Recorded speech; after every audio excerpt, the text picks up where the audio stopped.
Welcome to Born Political. I'm your host, Joe Delacruz. Normally I have to introduce my guest. This is one of the very few times that I actually got a clip of my guest. I'm excited to have him. He is the most popular congressman that I think, I would say nationwide to us. What he's done for our region, what he's done for me personally. I know I always tell him thank you for the hard work that he does bringing back subs and all the work that he does bring back to this region. But I don't think he could actually understand completely what it really means to all of us that are down here. Joe Courtney is my guest tonight. I want to get right into it because a lot of us have been looking forward to this interview, especially me. I'm honored to be able to have you here, Joe. Thanks for coming on the show. It's a pleasure.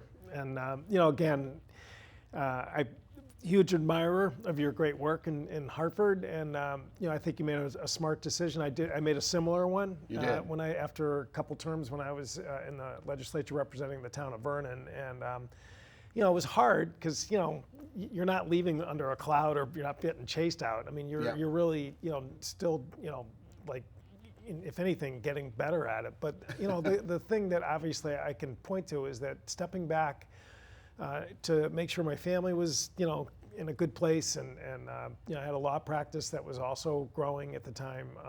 It was the smartest decision I made, and it made me a better congressman. It made me a better candidate for Congress. Well, it meant a lot because it was such a hard decision for me to make to leave. But the really burning the candle at both ends wasn't going to happen for another term. Thanks to you, in large part because Electric Boat is so busy, and I'm a down vendor. That makes us super busy. And having to make that choice and having to feel really in a bad place about it, but then be able to talk to you and say, come back energized. And right away that kind of pepped me back up, and I said, that's what my plan will be. I have to work a few more years, and we'll see what happens. Like you said, maybe you come back, maybe you don't. But it was good to hear those words from you, especially as someone that did it. And this show, like I told you off air, Born Political, it sounds like some political hack show where I'm just going to go and start throwing red meat and arguing and yelling. But that's not what it is at all. I think people need to know who the person is. I think it's more important sometimes than what some policies are. Because in the end, at 2 a.m. when you're voting on something, I know that you hold a lot of the same values I do, and that the vote's going to look a lot like Eastern Connecticut wants that vote to look like. And you've proven it over and over. So we're going to get to know you a little bit. Because I had to ask you where you were from because I really didn't know. I just knew you were my congressman, and a lot of times you don't get into the history of each other. But where'd you grow up? So I grew up in West Hartford. My family, which is, you can probably tell from my mug, Irish, Catholic. Irish, that's right. And my dad's family came over during the potato famine. My mom's family, who was also Irish, Kane, Kane, she grew up in Wilkes-Barre, Scranton, where Joe Biden, hailed from. And so, I had a big family. I was 5 boys. I was the youngest. All boys? All boys, yeah. My mother was a saint. And but I moved east of the river at a pretty early age. I've been, in Vernon for 40 years. Wow. Married. My wife's a pediatric nurse practitioner, works at Children's Hospital. I didn't know that. That's awesome. At Connecticut Children's Hospital. She's in a tough job. I mean, she's in the child protection unit, so she works with DCF and the police in terms of kids who are victims of physical abuse, and she does all the medical piece, but she goes to court a lot and goes after the bad guys there, and so it's people say, "Oh, your job's so hard." I'm like, compared to what Audrey does, I mean, it's not hard at all. So, but anyway, ran for office in Vernon as an assemblyman. Chaired the Public Health Committee and Human Services Committee. Again, reached a point where you could feel like something was going to give in terms of your family or your business, and made the tough decision to step back. And they're a lot tougher decisions than people think. Yes. Over and over you hear at the doors, or you hear people just say, those guys, they get in power, and that's all they care about is the power. And I don't know how you felt, but when I walked into that chamber for the very first time, I saw 156. I don't want to say competitors, because a lot of us do work together, but there's really one big pot of money, and you have to make sure that your district, that your kids, that everyone that you're going up there fighting for get it. And it has to be done in a way that you're communicating with other people, and you don't walk in and people are kissing your ring. It's it's an absolute battle. Because everyone says, you feel the power, and it goes to people's head. And you're doing the job wrong if you feel that. Right. I mean, totally wrong. If you walk in as a state rep and you think that you're powerful, there's just a lot of work that has to go into building relationships, and you've proven you can do it.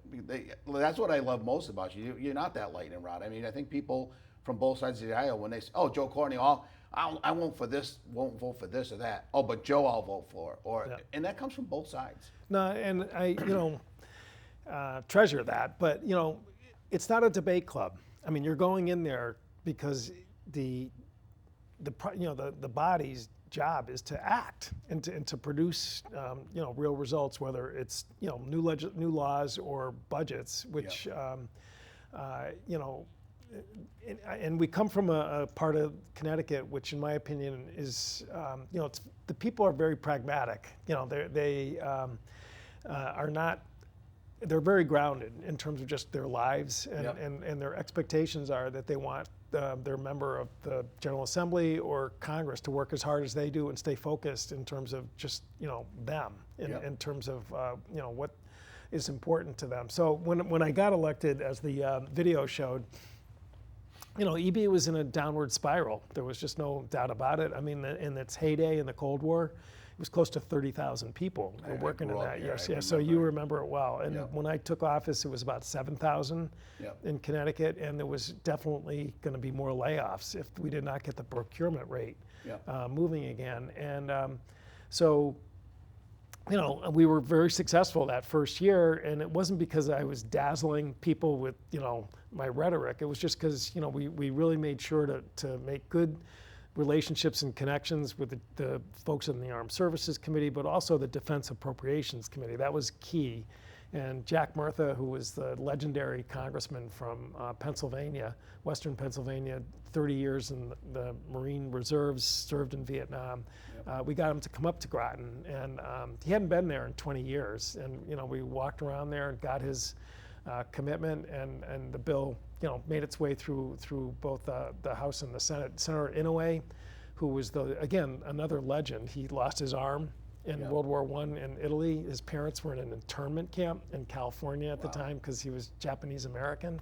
Amazing person. I mean, just an amazing human being. But he actually came up and campaigned for me in 2006 at the Machinist Hall in Groton, which was just an incredible. That's got to make you feel. Oh, I mean, I got a little bit of a taste of that because when I first ran for state rep, you showed up and helped me knock some doors. Yeah.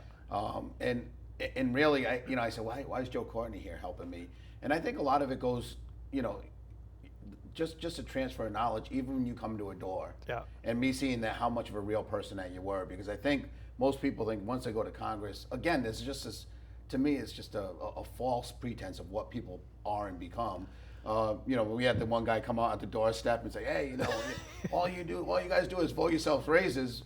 But you've been there, and the facts were that you got there in 2006, and you guys really haven't had a raise since 2009. Since 2009. Yeah. Which I don't, I'm not. I don't. Yeah, I know. But the point is that that sort of urban myth that's out there, and again. Like you, I mean, I think most of the people that are there in these bodies, most of them are there for the right reason. They really are in many cases very idealistic. Again, sometimes they have very different ideologies in terms of how they want things to unfold. But I've had my share of colleagues who have been there to line their pockets or just advance themselves personally and really they don't really care that much about sort of the process and what we're all supposed to be doing there. But so anyway, that first year when we got the advanced procurement for a second sub, a congressman from Hawaii came up to me afterwards and he just said, congratulations, that's an amazing victory in your first term in Congress. He goes, but just remember, for a lot of the people who are saying congratulations, they're probably all inside themselves saying, how come I didn't get that? Because like you said, I mean, it's a very competitive place. It really is. And you have to navigate, the personalities as well as the process. And you have to get along with folks because there were things that I needed from people that normally wouldn't be the first ones to come up and help. Right. Because sometimes your towns are very different, just like Connecticut. Yeah. I'm sure getting a vote from someone that's coming from a red state that may be on the other side of the aisle is not the easiest thing to do. but that you're finding some common ground. And Right. And it seems like, I mean, from the outside looking in, especially at DC, because I haven't been there. We voted in Hartford. A lot of times, it's a almost unanimous vote. Right. 3 or 4 people voting no, and the rest of us voting yes. And I don't follow the vote by vote, but does that happen down there where you guys? Oh, absolutely. So, Yeah. because, my opponent's been saying, I votes with Nancy Pelosi, 100% of the time and everything. And so we actually pulled up the votes of this Congress. We've had 900 votes in this Congress. And Nancy actually, like most speakers, does not vote on very many bills. She's only voted on about 120 bills. Okay. So, so Kevin McCarthy and I voted pretty much 900 times, because as a minority leader, he's just not he doesn't vote the same way a speaker does. And I voted with Kevin McCarthy 343 times. So I voted with him almost half the bills. Because a lot of stuff has to get done, right. And you need everyone's vote. And a couple years ago, Groton and Ledyard actually were at risk of losing federal school dollars because the federal impact aid program, which helps military districts with high numbers of military school kids. Again, a lot of them live on tax-exempt property, like the Navy base. And so that's a program that actually goes back to George Washington. And Groton and Ledyard were really at risk of losing almost millions of dollars because of the fact that COVID, they couldn't get a head count. And that's the way the program is calculated, the formula. So I reached out to a Republican from South Dakota, Dusty Johnson, who has a big Air Force base out there, and we put together a bill that basically, it was a simple bill that just said we'll use last year's head count, and that way it protected the funding.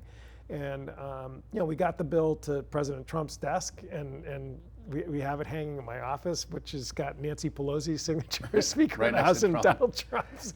And Kevin McCarthy put out a press release congratulating the two of us for getting the bill done. So, to your point, it does happen. Yes.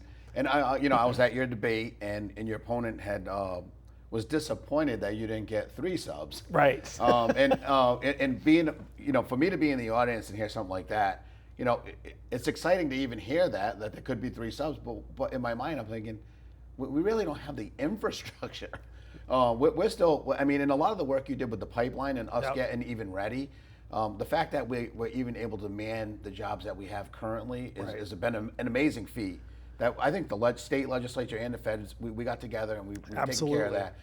But, to just randomly say that you should throw a third boat in there, we'd probably need a third building. No, capacity is everything right now. It is. If we're going to, and honestly, with the new security agreement with Australia, where they basically would like to have us build a Virginia-class submarine and give it, and sell it to them or whatever. But the point is right now with the 2 per year cadence, there's about 5 subs in the queue in the building right now, in the green building in Groton. And that's, a far cry from what it was when I first got elected, when the place was crickets.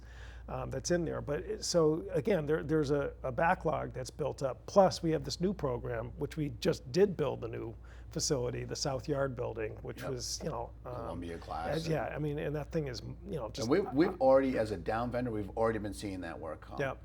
For the last 5 or 6 years we've been, because EB really saw, they have good projections, and they know when they're going to need help, when there's going to be a lull. You've been able to fill the gaps with some maintenance work and the lulls that they predicted. So I think the job of getting all the work is, and you've been incredible, it's on our shoulders now, as vendors, as Electric Boat themselves. And I think we're up to the challenge. We're excited. That's why I'm stepping away. We're so busy. But that's a good reason to step away. I'm not complaining about why I have to, because we have 11 people that work at our company that are gonna, if everything goes correctly for the next 15 or 20 years, have work, and that's important. I do want to change the subject a little, because we all know you as the submarine guy, but you vote on so many more things, and what a lot of people are interested around here.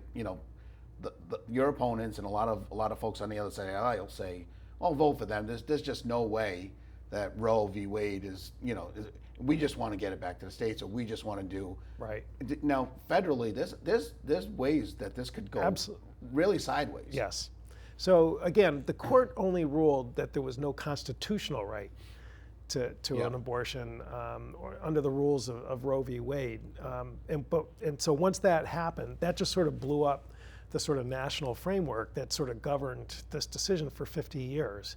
So now it's the Wild West. So you can have a state like Texas, which has a 6-week ban, which is making it illegal. Right, and or other states which are sort of maybe a little longer time frame there. Connecticut basically codified Roe v. Wade, and that's sort of the safe harbor that we have right now. It kind of gives people the safe feeling, but yes. as a state rep, we're reminding them that a couple votes in the wrong way, couple, and things have changed, and really I think the House and I get it. I think obviously the economy is weighing on everybody's mind.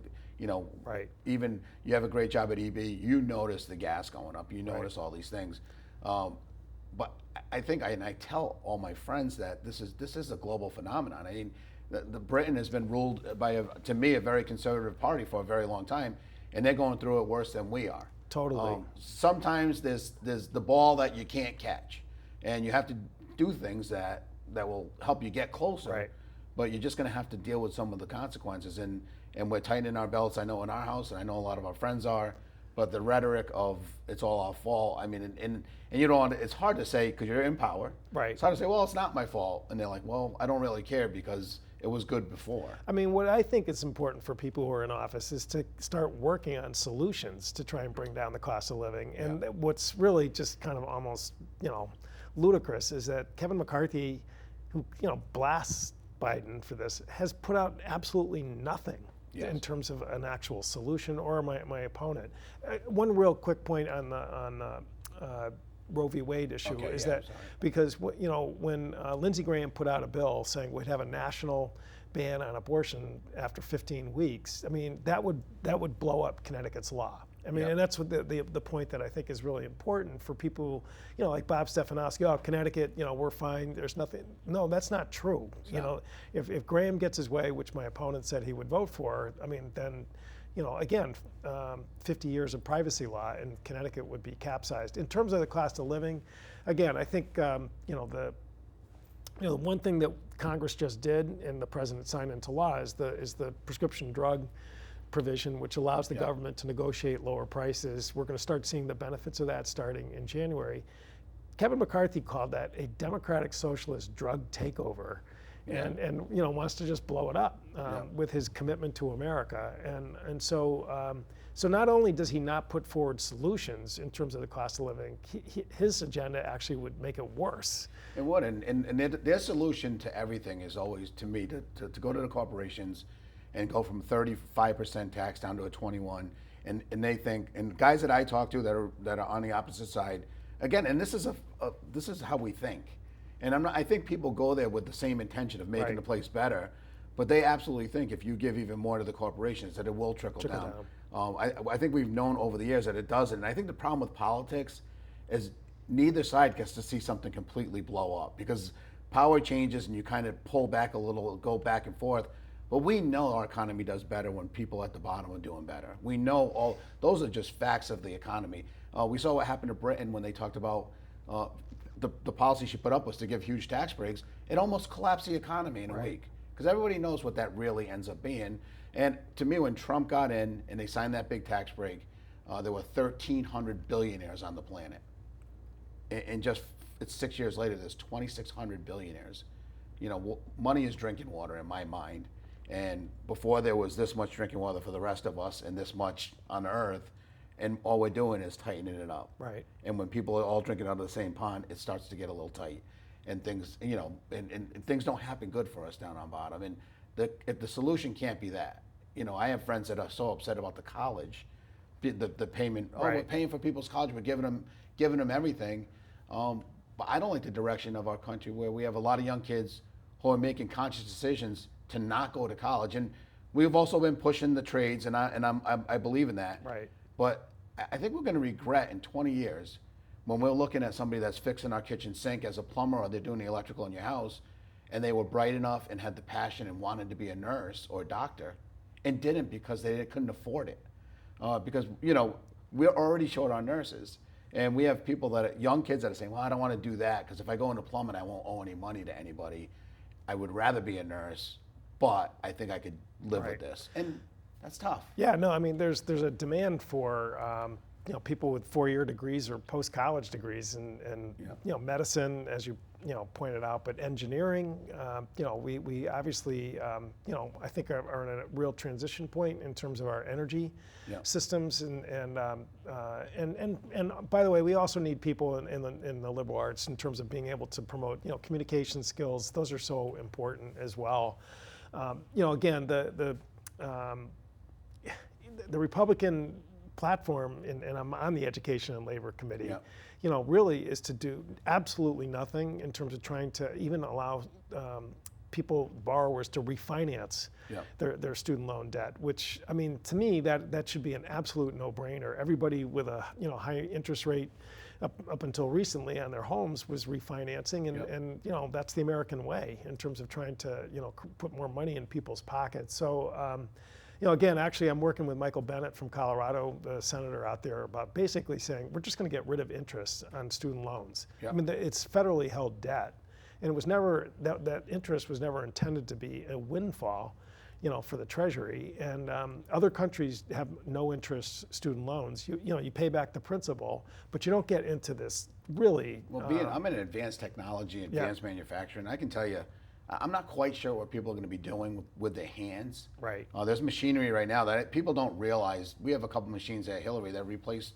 probably 40 guys that should be inside that building working, and we're never going to go backwards. The John Henry chopping the logs. He beat that machine on Saturday, but on Monday he didn't. Right. Oh, he chops. Oh, he did all this work, and the human body just couldn't do it. And if we can advance, and why wouldn't you? But the next great guy, I just read an article where China just graduated, or they're just eclipsing 300 million college graduates. Yep. The population of America is 350 million. That's right. So I think it's going to be vitally important that the people and kids that have the talent to go to college and the desire, and again, because being someone that came out of the trade, right. I think we've almost, you can hear these guys just say, just everyone go to the trade. Every single person should be a plumber and a pipe fitter. And listen, I say, if you have the aptitude and the will and the desire to do it, because it is, no matter what job you do in your life, you have to love it. Right. And it's not the best job grinding on a boat sometimes, but there's guys that I know that just, there's nothing else they'd want to do. No, and it's the pendulum swinging back and forth. So I was over at EB the other day. We were meeting some of the new hires that they had there, and there was a woman there in her 40s who moved from Pennsylvania, and she was in the paint shop down there, and her kids actually work at EB, and they told her, they're hiring like crazy here. So she moved from Pennsylvania. She actually had a PhD in behavioral health. Wow. And but it wasn't for her, and so she was like doing backflips. Okay. She's really happy, in terms of what and then her story will turn into well, she got a PhD and all she's doing. Right. And that's why I think we should never vilify education. No. When you said liberal arts, if you mention liberal arts in a construction site, they poo-poo on that, and we talk about mental health, and when someone says, well, I went to college for psychology, that's it comes with a negative connotation for most of the population. Right. But we say we need mental health, and we're going to tell people that if they go to that, they took the wrong thing. They should have went for accounting.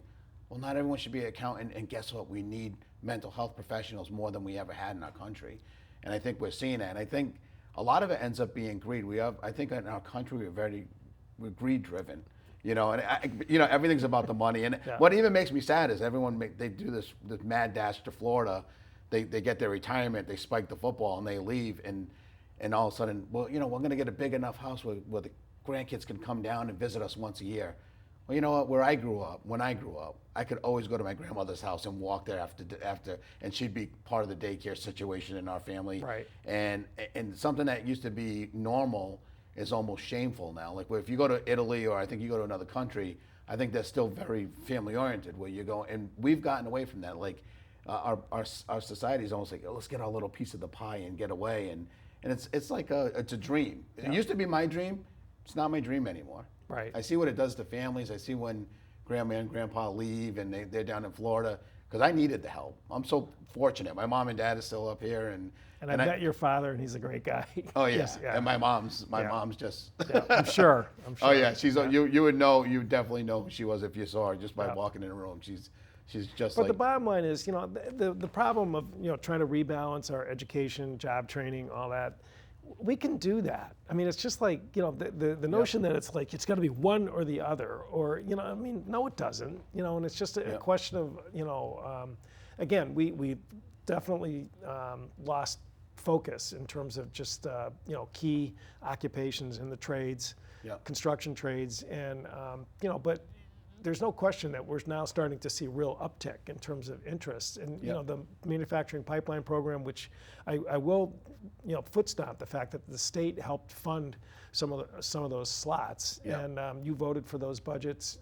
My opponent didn't, but the federal government now is really starting to step up its investment in those areas. We had Marty Walsh, the great Secretary of Labor, who was a construction trades guy himself, but went and got a degree, and he was really impressed and excited with the pipeline program. So it's just a question of, we got to make sure, right now, I mean, it's all hands on deck in terms of, this region as far as hiring people in the trades. 570 job openings. I mean, literally as we're sitting here tonight. I think in the 70s we had all that, we had that rise. Yeah. And we didn't have an economic development team here in place. We didn't have infrastructure in place to ride the wave and diversify a little. Yeah. And I think that's changed.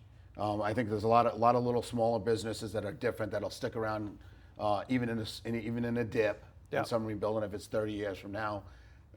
Or in the housing that's happened, just population-wise, there's going to be other work. So they have done all that work. I'm excited about it because I can't wait to see what's next. I quickly want to talk about law and order because we're the Democrats. And this bothers me more than anything because Democrats hate police and we hate law and order and we had this defund the police slogan that I drove me nuts. Yeah. I think people were trying to say a message, but it was just a horrible slogan. And your opponent again, who the other side claims to be this huge supporter of police, and yet they vote against every opportunity they have to vote for a raise or benefits for them. They don't take that opportunity. They take it and they vote against it. I just looked it up today just to see what the numbers were, but the average salary for a police officer in Connecticut is $79,000, and the average salary in Florida is $51,000. It's a $30,000 difference, and some would argue that it's a little less safe where they police in Florida, and we can't, we had a tragedy that happened, recently, but overall, I think Connecticut is a decent place to be a police officer, but. How do we get that back? Because we have lost a lot of police. Right. Well, again, there's no question that there are some people in our party who just completely lost any, judgment of what their words matter in terms of when you talk. Say it almost. But there's no question, as you point out, that when push comes to shove in terms of the meat and potatoes way that you fund the police, which is to make sure that they have good salaries. They have good benefits. And again, my opponent managed the opposition to the CBAC agreement, which covered a lot of police in the state. He did not vote for it. I was there. Yes. And he voted for the conversion therapy bill. He did a lot of things that. No, that's right. And but under, since we took over 2 years ago, I mean, the COPS grant program has gotten big funding, assistance to firefighter grants. I mean, I've been going around the district. You guys had to fight for the firefighters that 9/11. That's right. That was John Stewart and all the work that you guys did. And I was in the East Room for a bill signing for the Protecting the First Responders Act, which boosted the public service. I think we are out of time. Oh, we are? Okay. Listen, I knew this was going to happen, Joe. Thank you for coming Good. On the show. It's not the perfect finish, but me and you could talk for hours and hours. And the PSAB program, which I mentioned, call the office. I will. It's a local story because it came out of Ledyard, actually. Excellent. Yes. Well, thanks for coming on. All right, good. No, it was a pleasure. More political. We'll be back next week. Thanks, Joe.